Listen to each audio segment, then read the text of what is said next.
Pulau Naga Salju. Salju menyelimuti seluruh gunung lapis demi lapis. Dunia salju yang suram tampak seperti telah diselimuti oleh selembar kain perak. Kepingan salju berkibar di mana-mana. Di tengah gundukan salju, Xian berdiri tanpa alas kaki seperti batu. Matanya terpejam rapat seolah-olah dia sedang mendengarkan suara bumi. Kultivasi alam bumi yang pahit memang sulit. Hanya memurnikan ki yang dalam saja tidak cukup.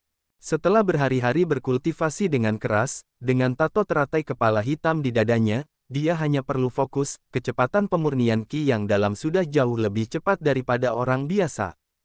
Tingkat kemurnian ki yang dalam di dalam tubuhnya telah mencapai titik terobosan. Dia samar-samar bisa merasakan bahwa dia hanya tinggal selangkah lagi untuk memasuki alam langit ketiga. Setelah meminta pendapat Yi Tianmo dan Disan, dia menyadari bahwa untuk menerobos alam bumi, dia perlu terhubung dengan bumi. Bumi di bawah kakinya ada selama ratusan ribu tahun. Jauh di dalam tanah terdapat banyak keajaiban dan suara gerakan yang ajaib, yang mustahil dirasakan atau ditemukan oleh orang biasa. Namun, jika para prajurit alam bumi bermeditasi dan fokus, ketika kondisi mental mereka terbenam di dalam bumi saat mereka melepaskan kekuatan roh mereka, mereka mengumpulkan aura yang dimurnikan dewa di tanah di bawah kaki mereka dan menenangkan pemahaman mereka. Mereka pasti bisa merasakan suara gerakan bumi. Menurut Disan dan Yi Tianmo, ada banyak jenis getaran yang luar biasa di dalam bumi. Getaran setiap fase waktu dan setiap musim benar-benar berbeda. Jika para prajurit dapat merasakan getaran tersebut dengan jelas serta menciptakan hubungan yang indah dengan getaran tersebut, pemahaman mereka tentang bumi akan memasuki dunia yang sama sekali baru. Untuk dapat menerobos alam bumi dengan cepat, kecuali untuk melatih dan mempraktikkan ki yang mendalam, jiwa, dan tubuh, berhubungan dengan bumi sangatlah penting. Pada saat para pemimpin Tanah Suci Danau Surga dan keluarga Gu belum datang, dan Disan, Yi Tianmo masih sibuk mereformasi Pulau Naga Salju, Xian mengerahkan seluruh upayanya untuk menerobos alam baru. Dia memusatkan pikirannya dengan sepenuh hati, berkultivasi dengan penuh harap bahwa dia akan segera menerobos tingkat puncak alam bumi dan memasuki alam nirvana. Hanya ketika dia memasuki alam nirvana, dia memiliki harapan untuk mengendalikan pesawat ulang-alik pemecah langit. Harta karun aneh dari tanah terlantar dengan aura arogannya ini telah berkomunikasi dengannya dengan sikap dengki, yang membuat Xian diam-diam kesal, tetapi dia tidak dapat melakukan apapun. Di bawah cuaca yang dingin, Xian telah berdiri di sana selama 3 hari 2 malam. Pada malam ketiga, bintang-bintang tampak samar di langit yang gelap, sementara bulan bersinar dingin dan angin yang dapat mendinginkan tulang melolong seperti setan yang mengamuk. Pemandangan ini membawa aura yin dingin yang menyebar ke seluruh dunia. Wajah Xian tidak berubah. Salju terus turun, berlapis-lapis. Dengan jutaan kepingan salju yang mengambang lembut di sekelilingnya, sebelum dia menyadarinya, dia telah menjadi manusia salju. Lautan kesadarannya tenang. Kelima setan itu juga tampak damai. Aliran kesadaran jiwanya diserap ke dalam tanah, menembus ribuan zang, jauh di bawah tanah hingga tidak bisa masuk lebih dalam lagi. Setelah menembus ribuan zang jauh di bawah tanah yang kemudian menyebar kemana-mana, kesadaran jiwanya dapat merasakan beberapa bentuk kehidupan vital yang sangat lemah dan berfluktuasi. Pada kedalaman ini, secara tak terduga masih ada entitas hidup kecil. Penemuan ini telah membuat Xian sangat tercengang. Dengan kaki telanjangnya di tanah, Xian menggunakan pemahaman kesadaran jiwanya dan kekuatan mentalnya untuk merasakan setiap perubahan kecil di bawah kakinya. Sayangnya, setelah dengan penuh perhatian mendorong pemahaman mental selama 3 hari 2 malam, dia masih belum mendapatkan banyak. Dia hampir tidak merasakan suara gerakan bumi yang luar biasa, yang disebutkan Disan dan Yi Tianmo. Menurut Disan dan Yi Tianmo, suara gerakan itu dihasilkan setiap detik yang berlalu. Dia hanya perlu mengaktifkan pemahaman mentalnya dan memahami esensi Upanishad, dia kemudian dapat menggunakan rohnya untuk merasakannya. Namun, Xian tidak dapat memahaminya dengan segera. Rantai pegunungan yang tak berujung mengelilinginya. Sudut es di puncak gunung itu menyala. Matriark klan sayap putih, Yu Rou, berdiri bahu-membahu dengan Disan dengan wajah dingin. Dari kejauhan, mereka berdua melihat Xian yang telah berdiri di cuaca bersalju selama 3 hari 2 malam. Cahaya bulan seperti bilah sepatu luncur yang bersinar miring ke bumi, yang membuat daerah sekitar gunung menjadi lebih terang. Sudah 3 hari dan akan menjadi 3 malam setelah malam ini. Ketabahan guru kita benar-benar luar biasa. Yurou merentangkan tangan putihnya yang kecil, 2 bola salju di tangannya berkilauan di bawah sinar bulan. Aliran aura dingin yang membekukan dari bola salju perlahan mengembun, kedua bola salju itu memadat dan secara bertahap menjadi 2 bola salju yang transparan. Indah sekali, tanah terlantar itu tidak pernah bersalju. Yurou mengangkat tangannya yang halus dengan lembut, bola salju transparan di tangannya berputar di udara, memancarkan cahaya putih salju yang samar. Butuh waktu 3 tahun bagiku untuk bisa memasuki langit ketiga dari langit kedua alam bumi. Itu karena butuh waktu yang lama untuk bisa menggunakan roh untuk memahami suara gerakan bumi. Disan menggenggam tangannya di belakang punggungnya, menatap langit seolah-olah dia juga tenggelam dalam kenangan lamanya. Butuh waktu sekitar 2,5 tahun. Meskipun suara gerakan bumi selalu terdengar, dibutuhkan pikiran yang tenang serta kultivasi yang sangat komprehensif untuk bisa merasakan rotasi bumi. Terkadang, seseorang juga butuh sedikit keberuntungan untuk bisa merasakannya. Yurou tersenyum dan mengangguk.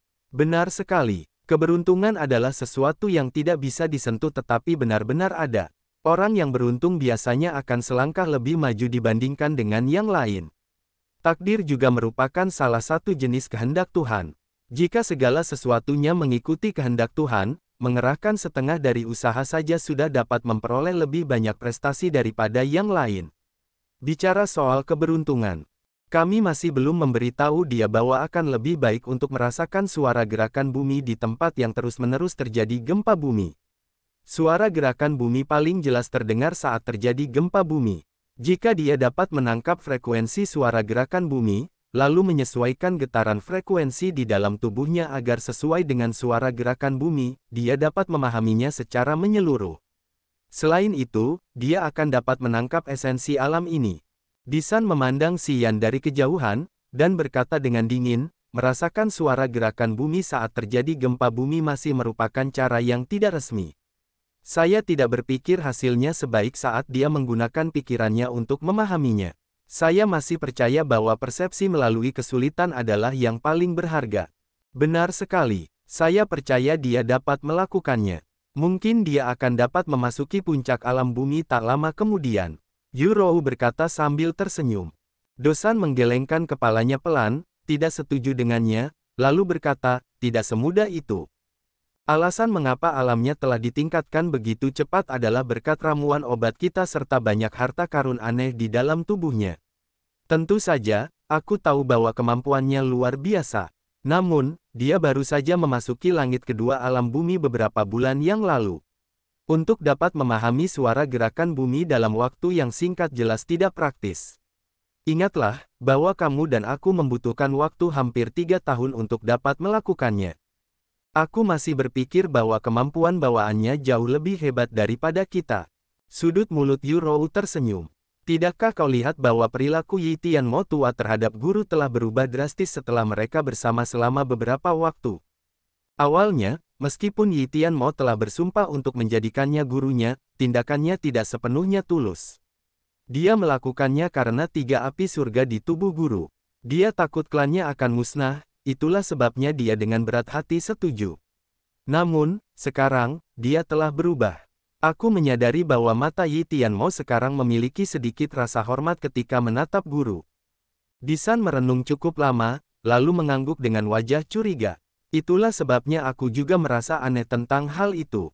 Aku tidak tahu mengapa Yi Tianmo mulai mempercayai dan menghormatinya begitu banyak setelah hanya 5 hari.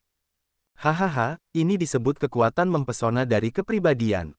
Seharusnya ada banyak rahasia tentang guru yang belum kita ketahui. Di antara 3 pemimpin klan suara iblis, Yi Tianmo adalah yang paling licik dan pintar, tetapi dia sudah berubah. Jadi, Kaba dan Ye Meng juga akan benar-benar berbakti dalam waktu singkat. Yurou tersenyum dengan sengaja dan bergumam pada dirinya sendiri. Ada beberapa orang yang terlahir untuk memiliki kemampuan memimpin bawaan ini. Disan tercengang. Pulau Awan Angin. Di dalam gunung tandus yang liar, sosok yang cantik menawan tiba-tiba menyala dan langsung menghilang. Sosok itu seperti peri hutan, yang sangat cantik, dan sehalus angin sepoi-sepoi.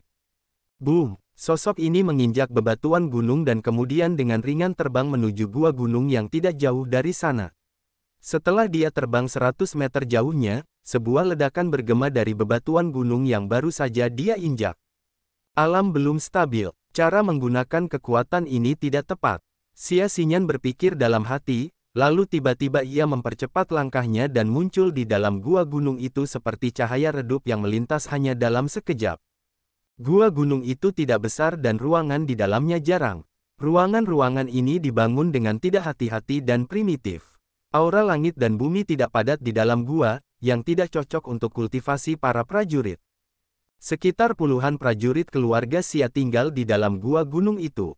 Selain itu, ada sekitar 10 prajurit dari Tanah Suci Danau Surga dan keluarga Gu. Selain itu, sebuah arena baru saja didirikan di sana, di dalam gua. Di antara para prajurit dari Tanah Suci Danau Surga dan keluarga Gu, dua pemuda dengan penampilan tampan dan cerdas adalah yang paling menonjol. Gu Yu dari keluarga Gu membawa 3 potong pedang dewa keluarga Gu. Dia berada di langit kedua alam bumi. Wajahnya cerah dan lembut seperti batu giok, dan sikapnya sangat baik. Feng Hai dari Tanah Suci Danau Surga juga berada di peringkat langit kedua alam bumi. Dia memiliki roh bela diri air hitam. Tubuhnya lentur dan lembut, dan keanggunan serta penampilannya yang menarik bahkan melampaui para gadis. Saat dia berdiri di sana, banyak gadis muda dari keluarga Xia menatapnya dengan mata berbinar dan menggoda. Mereka berdua menilainya dan berbisik satu sama lain pada saat yang sama. Gu Yu dan Feng Hai adalah dua pemimpin generasi baru keluarga Gu dan Tanah Suci Danau Surga setelah Gu Linglong dan Ku Yanqing. Kedua pemuda ini tidak hanya memiliki penampilan yang menonjol, tetapi juga basis kultivasi yang luar biasa. Mereka adalah tokoh penting yang dikirim oleh keluarga Gu dan Tanah Suci Danau Surga untuk mencari pernikahan dengan Xia Xinyan. Tujuan sebenarnya dari pernikahan ini adalah untuk mengendalikan kekuatan keluarga Xia melalui pernikahan. Perang dengan penghuni iblis semakin dekat. Jika mereka bisa mendapatkan pasukan keluarga Xia sebelum pertempuran, itu akan menjadi hal yang paling beruntung bagi keluarga Gu dan Tanah Suci Danau Surga. Xia Xinyan, yang seperti peri hutan, telah turun dengan gesit. Dia begitu anggun dan mulia dengan sikapnya yang halus dan ramping. Dia berdiri di sana tanpa mengatakan apapun, tetapi dia masih seperti bulan yang cerah di langit, yang menarik semua mata pria. Gu Yu dan Feng Hai dengan sombong menerima banyak pujian menyanjung dari beberapa pemuda dari keluarga Xia dengan gerakan bodoh. Namun, setelah Xia Xinyan turun, mata kedua pemuda ini menjadi cerah. Tubuh mereka sedikit bergoyang, yang sulit dikenali. Senyum lembut juga muncul di wajah mereka yang awalnya sombong dan dingin saat mereka menatap Xia Xinyan. Xia Xinyan, perkenalkan, pemuda ini adalah Gu Yu dari keluarga Gu. Ini Feng Hai dari Tanah Suci Danau Surga. Mereka berdua adalah pemuda luar biasa dari Laut Kiara, mereka. Wajah Xia Ruixing penuh dengan kegembiraan, dia tertawa terbahak-bahak saat memperkenalkan Gu Yu dan Feng Hai kepada Xia Xinyan. Semua yang dia katakan tentang kedua pria ini adalah pujian. Xia Ruixing adalah cabang kolateral dari keluarga Xia. Karena basis kultivasinya berada di alam nirvana, dia memiliki posisi tinggi di keluarga Xia, dia bahkan terkadang membenci orang-orang garis keturunan keluarga Xia. Dia secara nominal adalah paman Xia Xinyan. Tidak perlu bicara lagi. Alis Xia Xinyan berkerut erat saat menyela kata-katanya yang membanjir dan berkata dengan dingin, aku tahu tujuan kedatangan mereka. Aku di sini. Siapapun dari mereka bisa mengalahkanku, aku akan memenuhi keinginan mereka. Jika mereka kalah, mereka harus keluar dari sini, dan tidak akan pernah menggangguku lagi. Ekspresi semua orang di dalam gua sedikit berubah. Xinyan, jangan kasar. Xia Ruixing berteriak pelan dengan wajah tidak senang. Dia berkata dengan suara rendah sambil mengernyitkan alisnya.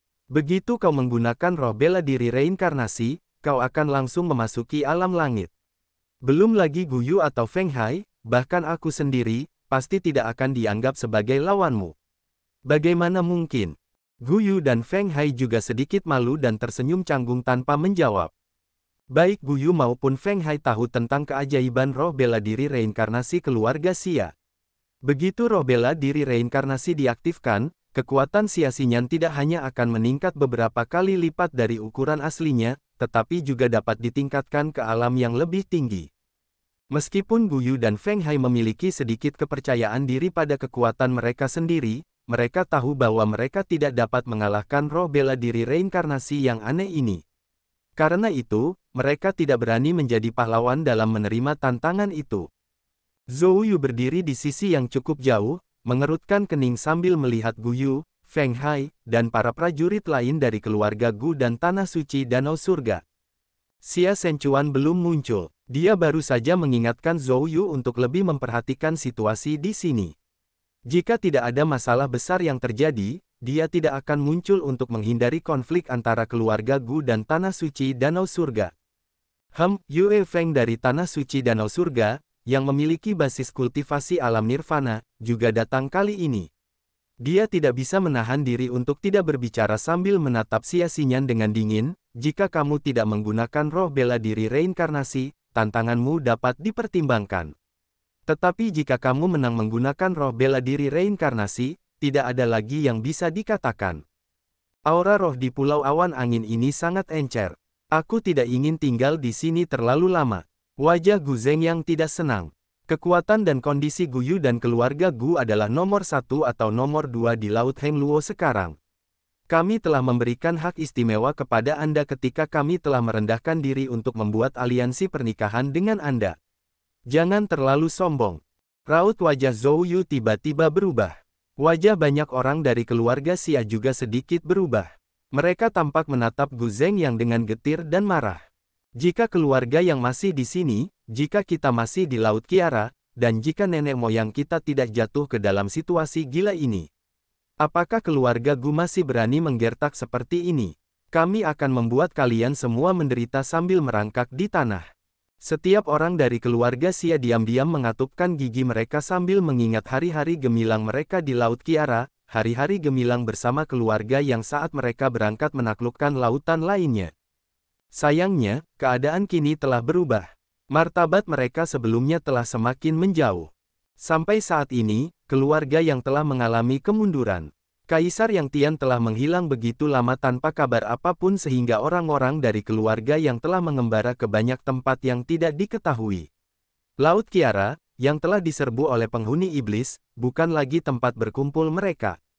Sementara itu, waktu ketika guru agung mereka sadar jauh lebih sedikit daripada saat ia dalam keadaan pikun. Dengan demikian, mustahil baginya untuk memikul tanggung jawab keluarga.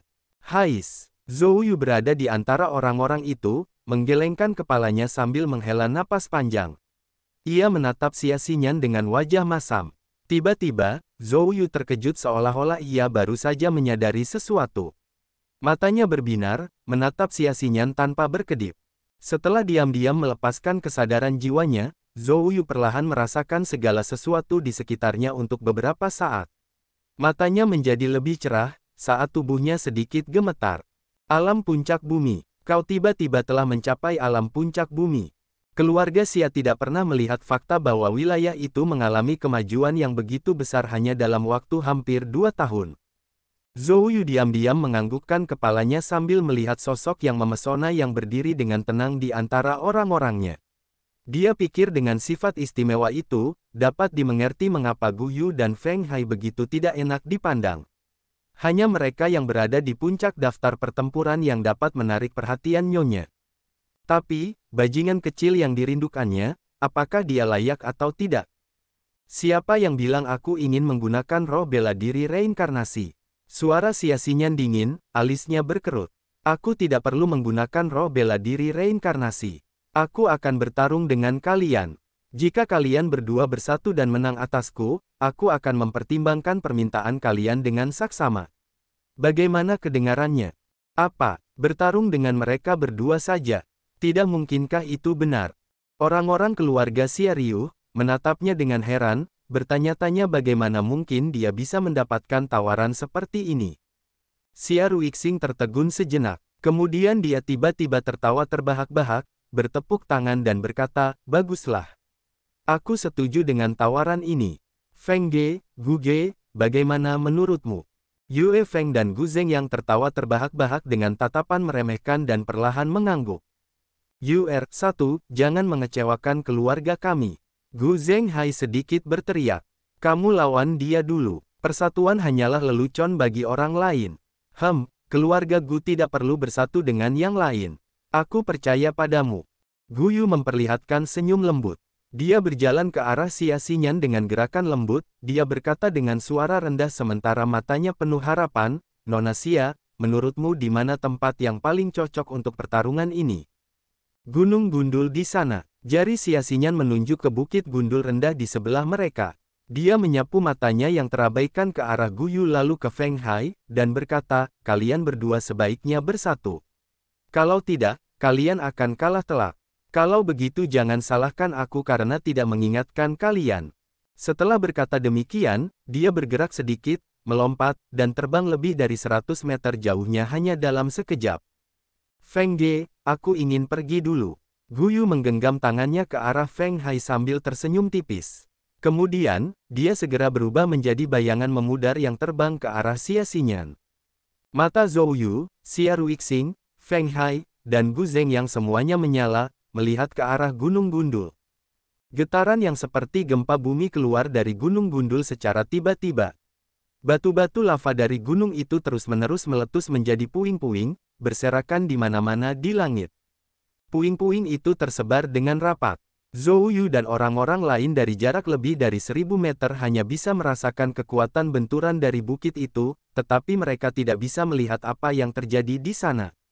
Suara ledakan yang memekakkan telinga terus bergema dari gunung yang gundul.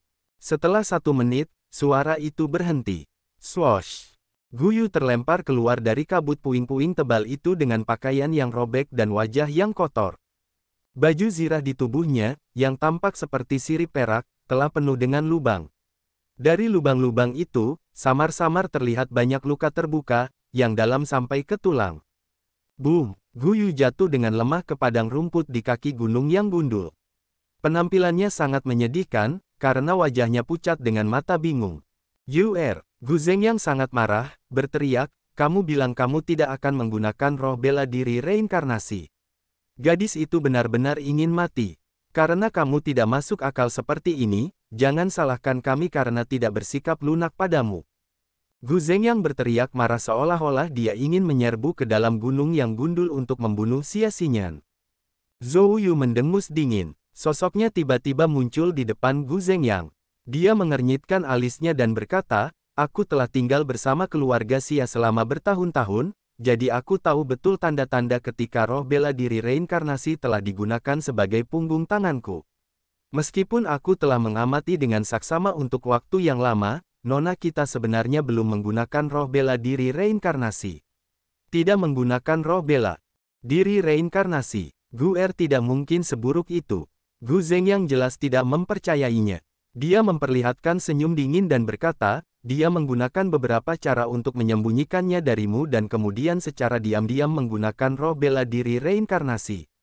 Aku tidak percaya padamu. Jangan. Tepat pada saat ini, Gu Yu berteriak lemah, memiringkan kepalanya dan berkata dengan muram, dia memang belum menggunakan roh bela diri reinkarnasi. Apa? Gu Zeng yang terkejut. Feng Hai, puing-puing di langit berangsur-angsur menghilang. Sosok Xia Xinyan yang menggetarkan hati muncul kembali. Dia berdiri di atas gunung yang gundul, menatap Feng Hai dari kejauhan, lalu berkata dengan dingin, giliranmu. Wajah Feng Hai sedikit berubah. Dia tiba-tiba tertawa terbahak-bahak lalu melompat dan terbang menuju gunung yang gundul. Bum bum bum, suara ledakan yang mengguncang bumi lainnya bergema. Dari banyaknya puing yang berserakan di seluruh langit, tubuh kurus Feng Hai memantul lebih cepat dari Gu Yu. Feng Hai jatuh di samping Gu Yu, menyeka tetesan darah dari sudut mulutnya sambil menggelengkan kepalanya dengan mata yang menyedihkan. Nona Xia, Anda benar-benar berbahaya. Saya rasa 5 petarung teratas dalam daftar petarung bukanlah tandingan Anda, bahkan jika mereka ada di sini. Berdasarkan apa yang telah dilakukan Nona Xia hari ini, Anda dapat dengan mudah berada di 3 teratas dalam daftar petarung. Saya, Feng Hai, tahu bahwa saya tidak mungkin dapat mengalahkan Nona Xia. Saya tidak akan lagi memiliki pikiran seperti ini. Saya tidak akan pernah datang untuk mengganggu Anda lagi.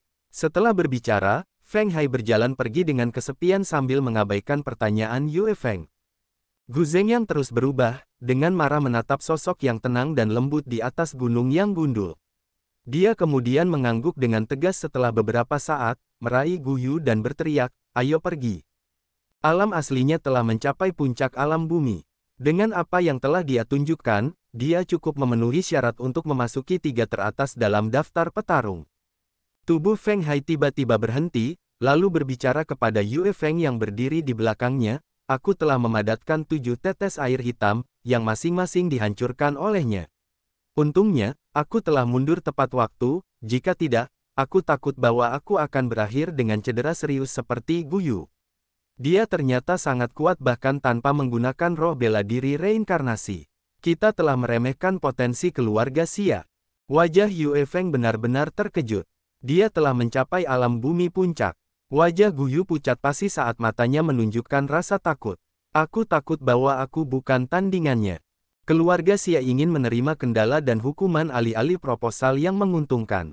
Jangan terlalu banyak berpikir. Tidak peduli seberapa luar biasa kemampuan gadis itu, keluarga Xia tidak memiliki prajurit alam dewa. Mereka telah sangat ditolak di Laut Kiara. Terutama bahwa keluarga Xia dulu bersatu dengan keluarga Yang, dan selalu menindas keluarga Gu kita. Saat ini, karena keluarga yang sedang kacau, kita jelas tidak akan melepaskan keluarga Xia semudah itu. Wajah Gu Zhengyang serius, cahaya dingin menyala di matanya. Masa penderitaan keluarga Xia tidak lama lagi.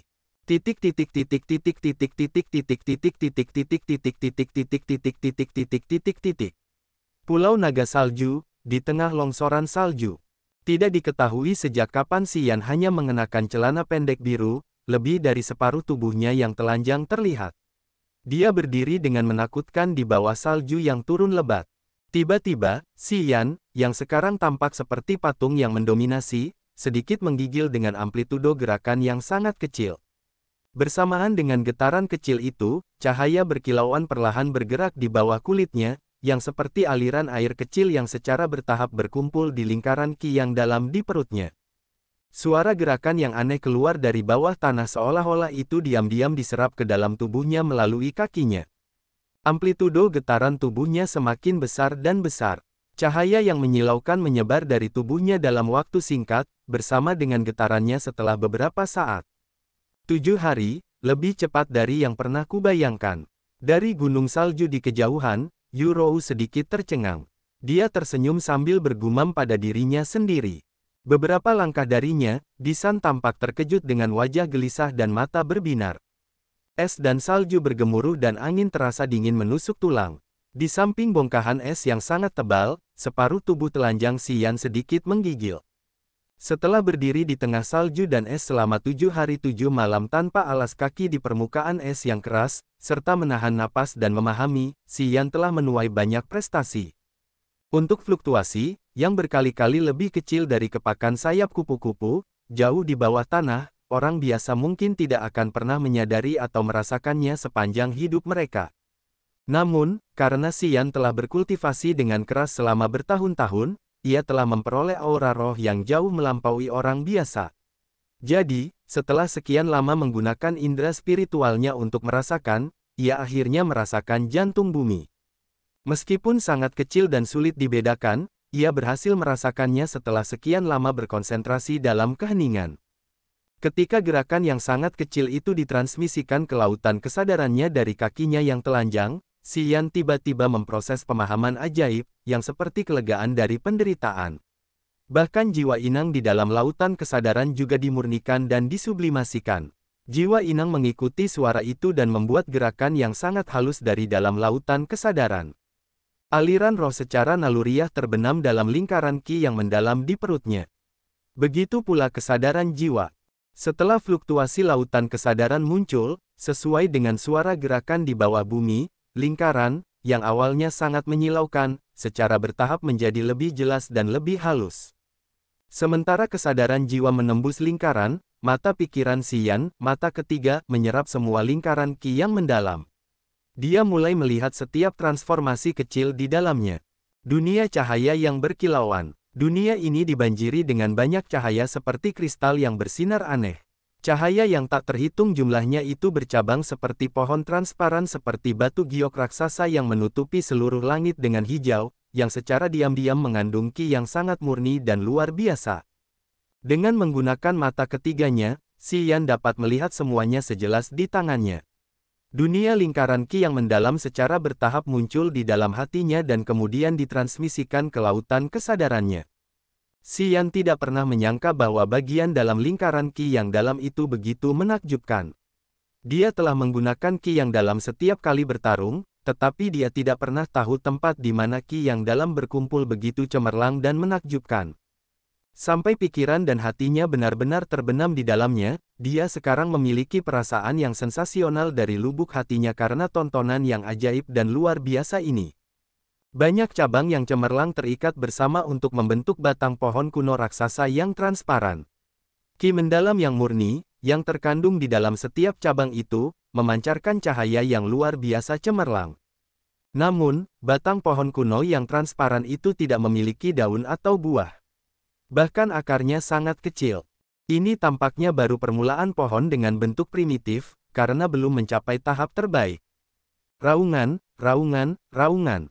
Muncul gerakan-gerakan yang sangat kecil di lautan kesadarannya. Gerakan-gerakan ini seperti gerakan-gerakan bumi yang sangat kecil. Sebagai balasan terhadap gerakan-gerakan batang pohon kuno yang bercahaya ini, cabang-cabangnya juga melambai dengan gemerisik. Xi Yan samar-samar bisa mendengar beberapa suara. Mengikuti gerakan-gerakan batang pohon kuno ini, setiap cabang bersinar dengan gemerlapan. Ki mendalam yang padat berubah menjadi banyak sinar cahaya yang terbang bebas di dunia yang bercahaya ini. Dia mendesak ki mendalam secara tidak sadar. Sementara jiwanya masih terbenam dalam ki mendalam, banyak aliran cahaya terbang bebas di dalam batang pohon kuno yang transparan itu tiba-tiba mulai melesat keluar ke tepi pohon. Tepat setelah itu, Xi Yan langsung menyadari bahwa ki mendalam yang dimurnikan menyebar secara besar-besaran dari lingkaran ki mendalam. Batang pohon kuno itu bersinar terang. Setiap cabang yang transparan berayun sedikit, melepaskan banyak cahaya dari batang pohon kuno itu, yang merusak lingkaran ki mendalam yang luar biasa dan ajaib. Mereka kemudian berubah menjadi ki mendalam asli, yang merupakan kekuatan yang telah digunakannya dalam pertempuran. Semuanya menjadi jelas. Setelah memahami hanya beberapa saat, Xi Yan sudah tahu pemandangan jauh di dalam lingkaran ki mendalam, tempat di mana ki mendalam telah disembunyikan, serta bentuk yang mengandung, orbit dan cara untuk mendesaknya. Karena dapat dipahami dengan mudah, ketika dia belum siap, dia merasakan tubuhnya bergetar hebat dan frekuensi suara gerakan yang ditransmisikan dari bawah bumi.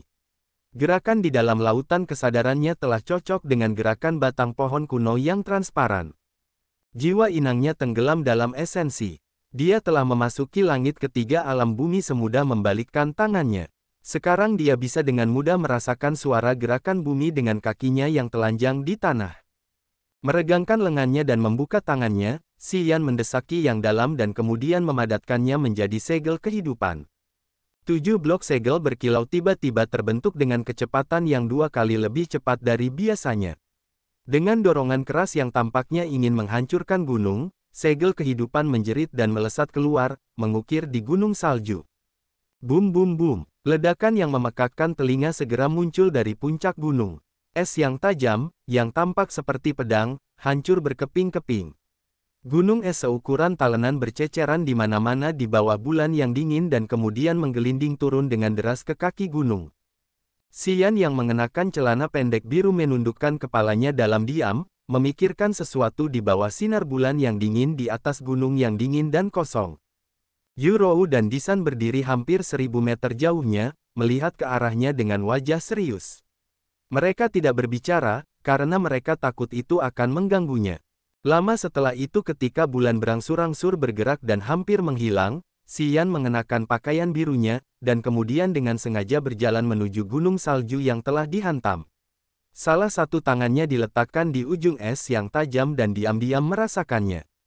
Apa? Yu Rou sedikit berteriak dan dengan santai melemparkan bola salju berkilau, yang baru saja dia buat, menjauh. Guru tampaknya menemukan sesuatu. Haruskah kita pergi ke sana dan memeriksanya? Disan mengangguk dan perlahan-lahan mengembangkan sayap hitamnya yang aneh sepanjang 5 atau 6 meter. Sayapnya sedikit berayun. Disan tampak seperti iblis dari neraka dengan aura dingin, pupil matanya tampak berhati dingin dan agresif. Mulut Yurou memperlihatkan senyum tipis dari sudut. Sayapnya yang seputih salju belum terbuka. Setelah sedikit menggoyangkan tubuhnya yang mempesona, dia perlahan menghilang dari puncak gunung salju. Ketika dia muncul kembali, dia sudah berada di samping Si Yan, menundukkan kepalanya, berjalan mendekati Si Yan dan dengan lembut bertanya, "Guru, apa yang Anda temukan?" Disan berada sedikit lebih jauh dari Si Yan, dengan aneh melihat tangan Si Yan yang diletakkan di ujung es. Si Yan sedang merenung dengan mata tertutupnya, sepertinya memikirkan sesuatu. Dia tidak mengangkat kepalanya dan tetap mempertahankan posturnya saat ini. Si Yan, dengan mata tertutup rapat, mengirimkan aura roh dari api dingin es di dalam cincin pembuluh darah ke ujung es. Aura roh ini kemudian meraba-raba sepanjang es dan masuk ke tempat terdalam di dalam gunung naga salju. Api dingin es adalah api surga dengan sifat es di surga dan bumi. Namun, di dunia yang ajaib ini, makhluk dengan sifat es bukan hanya api dingin es saja. Selain manusia dan orang-orang kafir, dunia misterius yang tidak dapat diprediksi ini juga memiliki makhluk-makhluk kuat aneh yang mirip dengan api surga. Binatang buas adalah salah satu makhluk itu, tetapi mereka juga yang paling biasa. Bukannya aku sudah menemukan sesuatu. Setelah beberapa saat, Si Yan mengernyitkan alisnya sambil mengangkat kepalanya, melirik Yurou dan Disan yang sangat penasaran, lalu menjelaskan, "Itu adalah api surga dengan sifat dingin di dalam tubuhku. Ketika aku mengirim kesadaran jiwaku ke Gunung Naga Salju, melalui aura roh dinginnya yang halus, kesadaran jiwaku dapat merasakan makhluk dingin lain yang mirip dengannya." Wajah Disan dan Yurou terkejut. "Patriark Disan, panggil Yi Tianmo, Yameng, dan Kaba untuk datang ke sini." Pengetahuan klan suara iblis tentang jiwa jauh lebih baik daripada ras sayapmu. Aku akan memberi mereka petunjuk. Semoga mereka dapat menemukan sesuatu. Setelah merenung sejenak, Si Yan berkata dengan serius, "Kita bisa tinggal di Pulau Naga Salju untuk sementara waktu. Selama waktu ini, kita harus benar-benar memahami seluruh Pulau Naga Salju seperti punggung tangan kita. Seharusnya tidak ada hal-hal yang tidak terduga di luar dugaan kita. Kamu bisa memanggilku dengan namaku." Disan sedikit membungkuk, dengan hormat mundur. "Kau tidak perlu bersikap begitu formal padanya." Yurou tersenyum, menegakkan tubuhnya, mundur beberapa langkah, lalu berkata, "Aku tahu Disan, begitu dia memutuskan sesuatu, dia tidak akan pernah menyesalinya. Bahkan jika keputusan itu salah, dia akan tetap melaksanakannya sampai akhir." Dia berhenti sejenak lalu melanjutkan bicaranya. "Karena itu, karena dia sudah bersumpah untuk menjadikanmu tuannya, dia tidak akan mengubahnya. Tidak peduli seberapa mengecewakan masa depanmu, jika kau tidak mati, dia tidak akan pernah mengingkari sumpahnya. Dia berjanji untuk menganggapnya sebagai nasib buruk, tetapi tidak akan pernah mengingkari kata-katanya. Kau tidak perlu khawatir tentang dia." Pupil mata Si Yan memancarkan cahaya aneh. Dia segera mengernyitkan alisnya, "Aku tetap harus menghormati mereka. Meskipun kalian telah menjadikanku tuanmu dan memanggilku tuan, Disan dan Yi Tianmo tetaplah pendahuluku. Ini tidak berubah sekarang, dan tidak akan berubah di masa depan juga. Bahkan jika aku melampaui mereka suatu hari nanti, ini tidak akan berubah." Mata indah Yurou berbinar. Ia sedikit tersentuh, mengangguk pelan dan berkata dengan suara rendah, "Pilihanku tidak salah. Bisa mengikutimu mungkin merupakan hal yang beruntung bagi kita semua." Si Yan menggelengkan kepalanya, lalu berkata sambil tersenyum, "Aku hanya pengganggumu untuk saat ini, sama sekali bukan jimat keberuntungan atau semacamnya. Namun, aku akan berusaha sebaik mungkin dan berharap di masa mendatang kau tidak akan menyesali keputusan yang kau buat hari ini." Setelah berkata demikian, Si Yan menarik kembali tangannya yang diletakkan di ujung es, memejamkan mata dan mengirim pesan kepada Ice Cold Flame, "Bagaimana kabarmu? Di bawah gunung, ada semacam aura roh yang sangat mirip denganku. Namun, aura itu bersembunyi sangat dalam. Jika makhluk itu benar-benar ada, mungkin ia sedang tidur sangat lelap. Seluruh aura roh di tubuhnya telah disembunyikan, yang sangat sulit ditemukan. Jika aku tidak bisa keluar dari lingkaran sialan ini, aku sendiri tidak akan dapat mengidentifikasi lokasinya dengan tepat." Jawaban Ice Cold Flame membuat Si Yan mengernyitkan alisnya erat-erat. Ia berkata dengan wajah terkejut. Jika kau berkata begitu, apakah benar-benar ada hal-hal aneh di dalam gunung naga salju? Petik 2. Mungkin. Ice Cold Flame ragu-ragu sejenak lalu melanjutkan, ada kemungkinan lain. Mungkin makhluk itu sudah pergi, dan aura roh yang kurasakan hanyalah sisa-sisa. Swosh swosh swosh. Angin dingin terkoyak saat beberapa sosok diam-diam muncul satu persatu. Disan dan 3 pemimpin klan suara iblis lainnya berkumpul di depan Xian.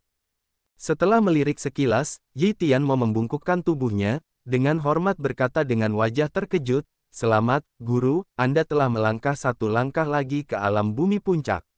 Berdasarkan kekuatan dan kemampuan bawaan Anda, mudah-mudahan, Anda akan mencapai nirwana dalam 2 atau 3 tahun."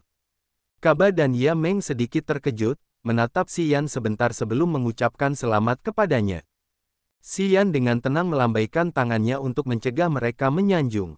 Dia menunjuk ujung es yang bersinar dan dengan cepat langsung ke intinya, pulau naga salju ini memiliki sesuatu yang aneh. Menurut api surga di dalam tubuhku, ada makhluk dengan sifat es di pulau ini. Kemampuan untuk merasakan jiwa kalian bertiga sangat kuat. Jadi, gunakan kemampuan kalian untuk mencari dengan saksama apakah ada hal aneh ini yang nyata. Ya, kelompok Yi Tianmo yang terdiri dari 3 orang dan 2 orang lainnya membungkukkan tubuh mereka dan kemudian segera duduk bersila, menutup mata mereka dan mulai merasakan. Kelompok Yi Tianmo yang terdiri dari 3 orang dan 2 orang lainnya duduk di tanah dengan wajah serius. Meskipun tidak ada aliran ki yang dalam yang bergerak di tubuh mereka, salju di tempat mereka duduk bersila mulai mencair.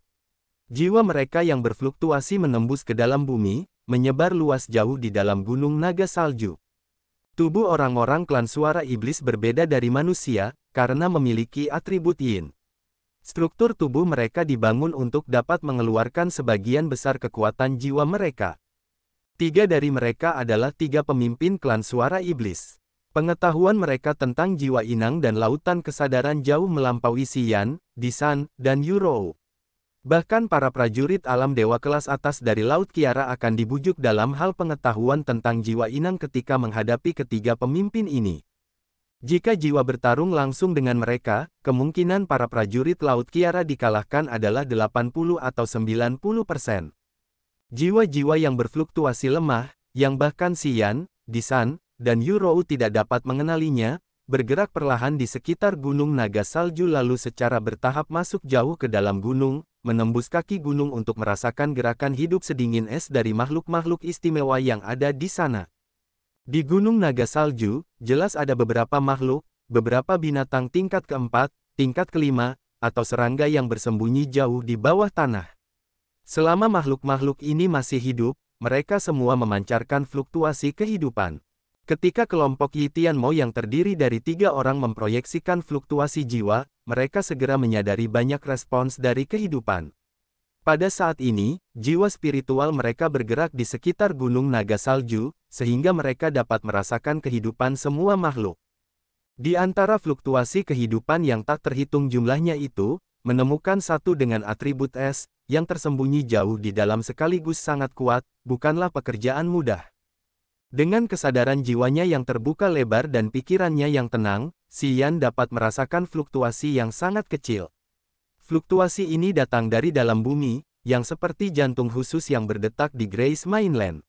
Namun, karena fluktuasi ini berada pada jarak yang sangat jauh, ketika ditransmisikan ke kakinya, fluktuasi itu sudah sangat lemah dan sulit dirasakan. Namun, dia masih bisa merasakannya. Oleh karena itu, fakta ajaib bahwa jiwa inang Xian berada pada melodi yang sama dengan suara gerakan bumi telah membangkitkan lautan kesadarannya. Selain itu, lingkaran ki yang mendalam di dalam tubuhnya mengalami transformasi ajaib. Semuanya mengarah pada terobosan ke langit ketiga alam bumi, sangat dekat dengan alam nirvana. Meskipun Xian telah mengamati untuk waktu yang lama dan belum mendapatkan apapun, tetap saja, dia tidak putus asa. Dia memurnikan dan memadatkan aura langit dan bumi sendiri dan menuangkan aura tersebut ke tato teratai kepala hitam di dadanya dengan kecepatan yang beberapa kali lebih cepat daripada para prajurit lain di level yang sama. Setelah aura spiritual dikumpulkan dan dimurnikan menjadi ki yang dalam, aura itu perlahan mengalir ke lingkaran ki yang dalam di perutnya. Tanpa membuang vitalitas apapun, dia memanfaatkan sedikit waktu luang untuk berkultivasi. Setiap kali alam ditingkatkan ke level lain, permintaan akan ki yang dalam menjadi sangat tinggi. Pada saat ini, berkultivasi dengan keras dan sabar akan baik untuk peningkatan ki yang dalam dengan cepat. Sementara aura langit dan bumi yang padat mengalir ke dadanya, Xian diam-diam merasakan transformasi tato teratai kepala hitam, dia kemudian dengan tenang dan hati-hati mengedarkan aura langit dan bumi di dalam tato. Oh, perasaan segar yang ajaib tiba-tiba muncul di tato di dadanya. Aura langit dan bumi yang padat di sekitar gunung naga salju berkumpul di tato di dadanya, lalu berubah perlahan. Aura segar, yang seperti aura dingin, mulai mengalir keluar dan masuk ke dalam tubuhnya. Setelah merasakan aura ini dengan saksama, dia dapat melihat banyak sinar aura dingin bergerak di dalam pembuluh darahnya, perlahan-lahan menyatu menjadi lingkaran ki yang dalam di perutnya. Aura segar itu tidak sekuat api dingin es tetapi masih sangat dingin. Ketika bergerak di dalam pembuluh darahnya, Xian samar-samar merasakan kekuatan bergerak di dalam sarafnya menjadi lamban. Swosh swosh swosh, getaran aneh tiba-tiba keluar dari tubuh Xian. Aura segar yang bersembunyi di dalam pembuluh darahnya mulai saling melilit dan kemudian mengembun. Twitter.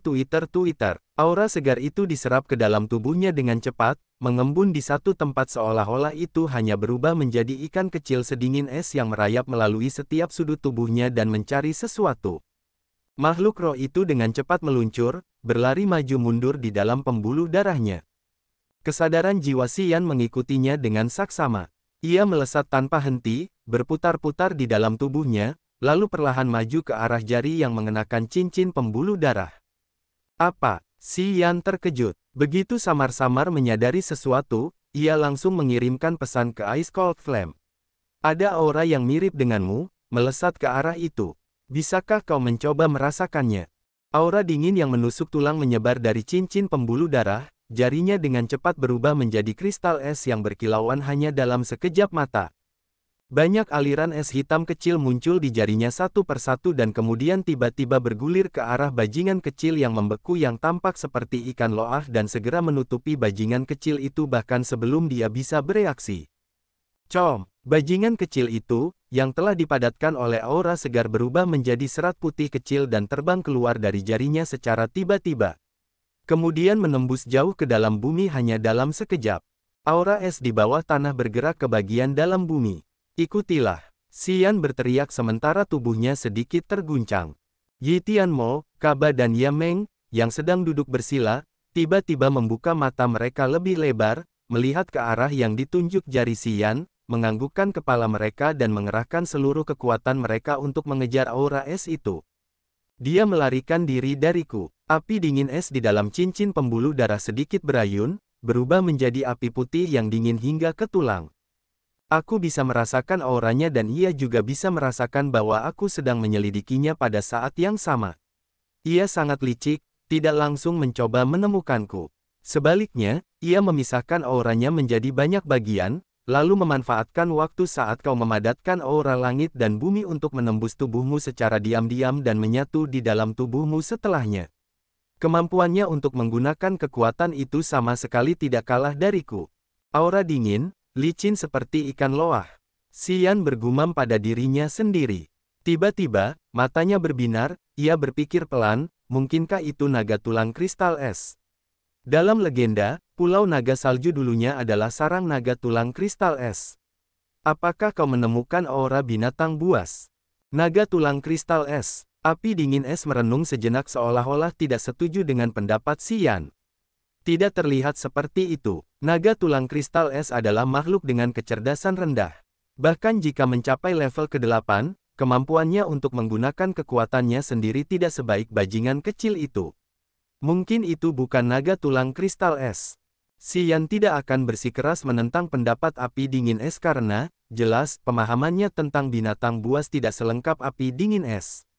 Dia memperoleh pengetahuan yang berhubungan dengan naga tulang kristal es melalui legenda yang diceritakan oleh Linda. Jadi, dia tidak dapat mengetahuinya sebaik api dingin es. Aku tetap merasa bahwa orang itu tidak terlihat seperti binatang buas. Karena binatang buas sangat besar, jika benar-benar ada binatang buas di dalam gunung ini, mudah untuk menemukannya.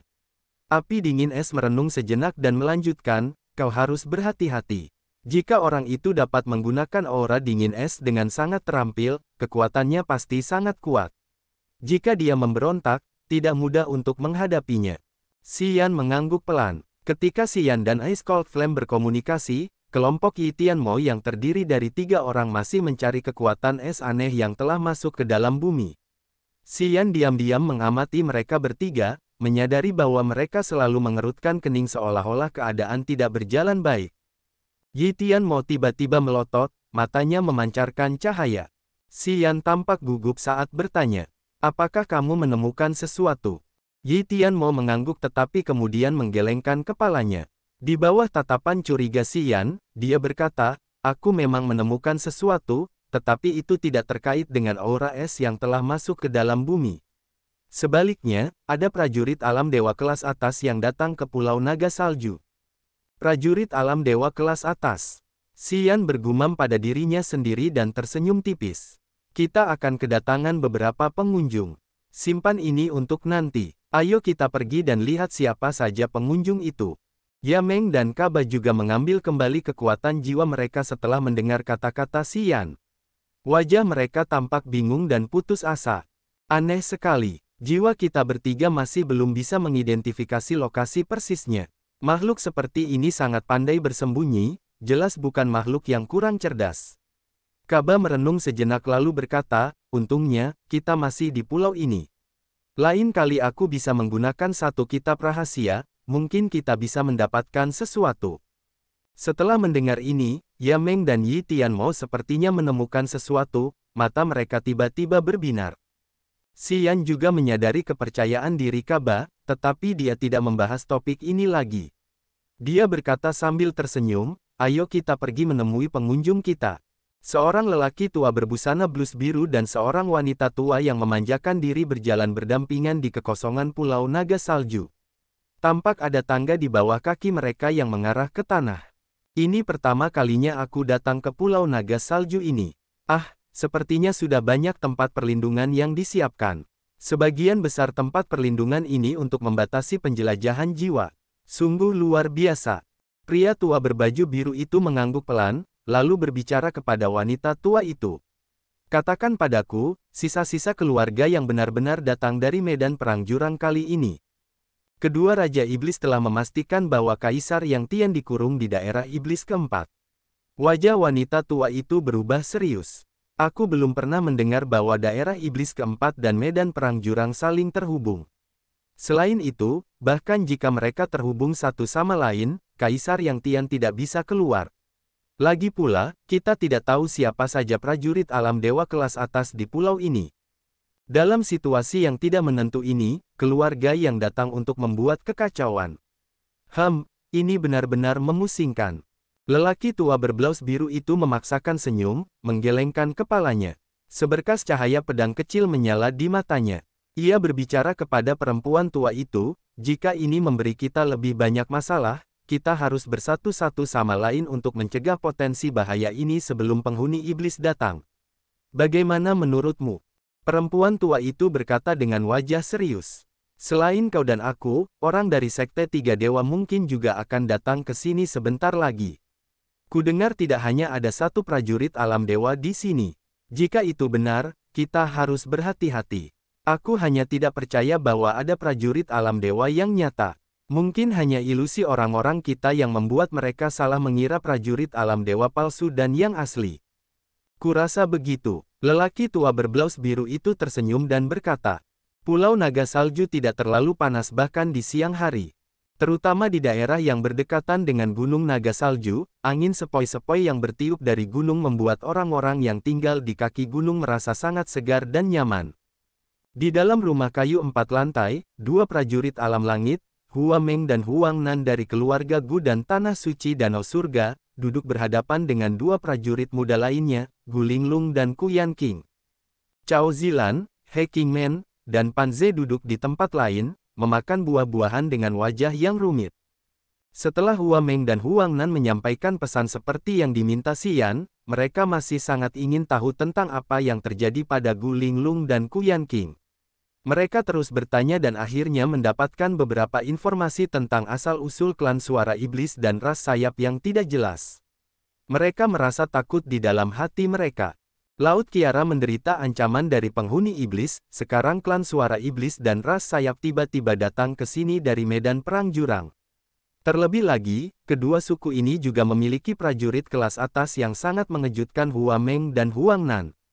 Mereka tidak tahu apa yang diinginkan klan suara iblis dan ras sayap. Kepala suku kita akan segera datang ke sini. Sampai saat itu, semoga saja, tidak akan terjadi apa-apa. Hua Meng menatap Gu Linglong dengan wajah bingung dan berkata, kepala suku kita selalu sombong, sementara itu kompetensi klan suara iblis dan ras sayap masih belum jelas. Jika dia marah, mungkin dia akan bertarung dengan kedua suku ini. Jika memang begitu, situasinya akan sulit diselesaikan. Gu Linglong jelas memahami kepribadian Gu Shao, dia mengangguk dan berkata, saya harap kepala suku kita dapat merasakan ketidaknormalan di pulau ini. Alis Ku Yanqing yang indah berkerut sementara dia diam-diam menghela napas karena dia juga khawatir pada ibu Dewa Yukin, yang belum mengetahui situasi di pulau itu. Pan Ze dan Cao Zilan sedang duduk di dekat sana. Setelah berhasil melewati banyak eksperimen jiwa yang dilakukan oleh Xian, semangat Pan Ze menjadi sangat terpuruk, ia telah kehilangan sikapnya yang dulu. Sampai sekarang, setiap kali ia melihat Xian, ia langsung merasa dingin hatinya. Ketika mereka berada di tanah terlantar, Xian menganggapnya sebagai subjek percobaannya yang paling sering, yang paling menderita dari semua eksperimen jiwanya yang berbahaya. Hari-hari itu adalah mimpi buruk Pan Ze yang paling suram dalam hidupnya, yang tidak berani ia pikirkan lagi. Setiap kali ia memikirkan Xian, ia tidak bisa menahan diri untuk tidak menggertakkan giginya dengan marah. Meskipun demikian, ia masih sangat takut pada Xian. Apa rencanamu saat kau pulang nanti? Cao Zilan adalah yang paling tenang. Wajahnya yang menawan tidak menunjukkan sedikit pun kemarahan. Dia tidak tergesa-gesa, khawatir, atau menunjukkan perasaan yang berlebihan. Pan Ze, aku ingin memberimu saran. Petik 2. Apa? Mata Pan Ze yang cekung sedikit berbinar.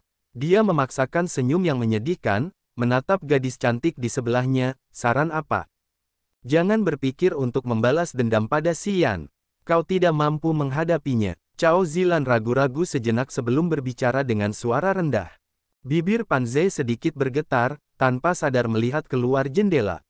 Dia menggelengkan kepalanya dan berkata, apakah bajingan itu melakukan sesuatu pada tubuhku? Kau pasti menyadarinya, kan? Mata indah Cao Zilan mengandung rasa simpati yang putus asa.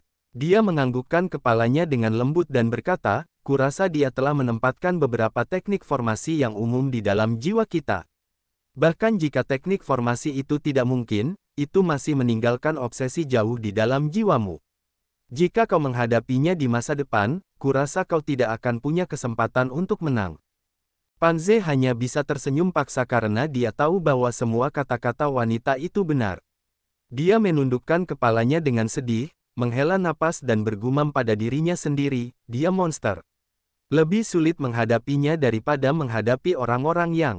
Kuharap aku tidak akan melihatnya lagi di masa depan, mengingat aku takut padanya.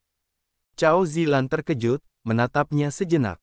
Sekarang dia menyadari bahwa Xian telah menggunakan cara-cara psikis untuk menghancurkan calon pemimpin Tanah Suci Penglai. Dia tidak bisa menahan perasaan yang luar biasa. Pria tua bergaun biru dan ibu Dewa Yukin dari Tanah Suci Danau Surga berjalan di kehampaan, perlahan turun dari langit dan muncul di depan rumah kayu tempat Hua Meng dan Huang Nam tinggal.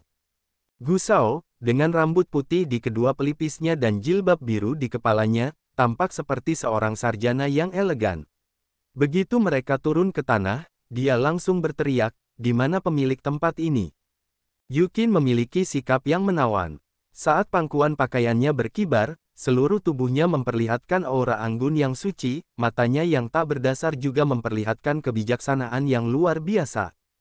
Setelah mereka berdua turun, mereka diam-diam melepaskan kesadaran jiwa mereka yang menutupi seluruh pulau naga salju. Namun, setelah kesadaran jiwa mereka menyebar ke seluruh pulau, mereka tidak menemukan aura prajurit alam dewa atau bahkan aura prajurit alam langit. Hal ini sangat mengejutkan Gu Shao dan Yu Qin. Mereka menjadi lebih berhati-hati. Sebelum datang ke sini, mereka telah menerima informasi dari Hua Meng dan Huang Nan yang menyatakan bahwa ada prajurit alam dewa di pulau ini dan mereka bukan satu-satunya. Karena pesan ini, mereka berdua, yang dapat mengaduk seluruh lautan hanya dengan satu langkah, merendahkan diri untuk datang ke sini. Meskipun mereka tidak benar-benar percaya bahwa ada prajurit alam dewa di pulau ini, mereka percaya bahwa tempat ini seharusnya memiliki prajurit alam langit yang hanya selangkah lagi dari alam dewa. Namun, sejak mereka tiba di pulau ini, mereka tidak hanya tidak mendapatkan apapun tetapi juga tidak merasakan fluktuasi kehidupan yang kuat. Fakta-fakta ini sangat mengejutkan mereka. Ketika Hua Meng dan Huang Nan, yang berada di dalam rumah kayu 4 lantai, mendengar teriakan Gu Shao dan Yu Qin. Namun mereka tidak dapat menahan diri untuk tidak berbicara untuk menjawabnya. Namun, mereka menyadari bahwa suara mereka tidak dapat menembus lingkaran perak yang menakjubkan dari rumah kayu ini. Di luar rumah ada semacam formasi pertahanan jiwa, yang dapat mencegah jiwa menyelidiki dan menemukan apa yang ada di dalam rumah. Dengan demikian, orang lain tidak dapat merasakan aura mereka meskipun mereka berada di dekat dalam jarak yang sangat dekat. Jangan mencoba lebih jauh lagi. Ketika Hua Meng dan Huang Nan mencoba berteriak, Cao Zilan tiba-tiba berdiri, berjalan diam-diam ke jendela, dan melihat ke arah Gu Shao dan Yu Qin. Wajah cantiknya menunjukkan ekspresi terkejut dan takut. Gu Shao, kepala keluarga Gu dan Yu Qin, ibu dewa tanah suci danau surga, yang keduanya memiliki basis kultivasi langit pertama alam roh yang luar biasa, masih tidak dapat menemukan keberadaan kita. Ini adalah... Cao Zilan berhenti berbicara, tetapi semua wajah orang lain di rumah itu telah berubah secara dramatis, saat jantung mereka berdetak kencang, mata mereka tidak dapat menahan rasa takut. Tidak mungkin, sama sekali tidak mungkin. Gu Linglung bergumam pada dirinya sendiri dan tidak percaya bahwa itu benar. Kakek buyut memiliki basis kultivasi alam roh, bagaimana mungkin dia tidak dapat mengetahui bahwa kita ada di sini, pada jarak yang begitu dekat darinya. Dia pasti melakukannya dengan sengaja. Benar, pasti sengaja. Tidak ada yang mustahil. Cao Zilan menarik napas dalam-dalam. Aku selalu mengamati klan suara iblis. Aku menyadari bahwa ras aneh ini memiliki persepsi jiwa ajaib yang jauh melampaui kita. Kau tidak akan menyangkalnya karena kita semua telah mengalaminya juga. Tubuh Yameng dan Qi yang mendalam tidak sekuat milik kita, tetapi dia dapat menggunakan teknik jiwa khususnya untuk mengendalikan kita semudah membalikkan tangannya. Hal ini saja dapat menunjukkan betapa berbahayanya Upanishad spiritual mereka. Pan Ze perlahan mengangguk dan berkata dengan putus asa, Nona Cao benar. Ras ini jauh lebih baik dari kita dalam hal potensi jiwa. Ketiga pemimpin klan suara iblis semuanya memiliki basis kultivasi alam dewa. Di alam yang sama dengan Gu Shao dan Ibu Dewa, persepsi mereka terhadap jiwa dan lautan kesadaran jauh lebih mendalam daripada dua lainnya. Ini adalah kebenaran, kita harus mempercayainya. Jika tidak benar, bagaimana mungkin Gu Shao dan Ibu Dewa tidak dapat menemukan formasi pertahanan yang telah diatur oleh ketiga pemimpin klan suara iblis? Gu Linglung dan Ku Yanqing mulai benar-benar khawatir. Sosok yang besar dan mengesankan dengan cepat meluncur dari gunung salju yang jauh dan segera muncul di depan Gu Shao dan Yu Qin. Saya Xian dari keluarga yang di Laut Kiara.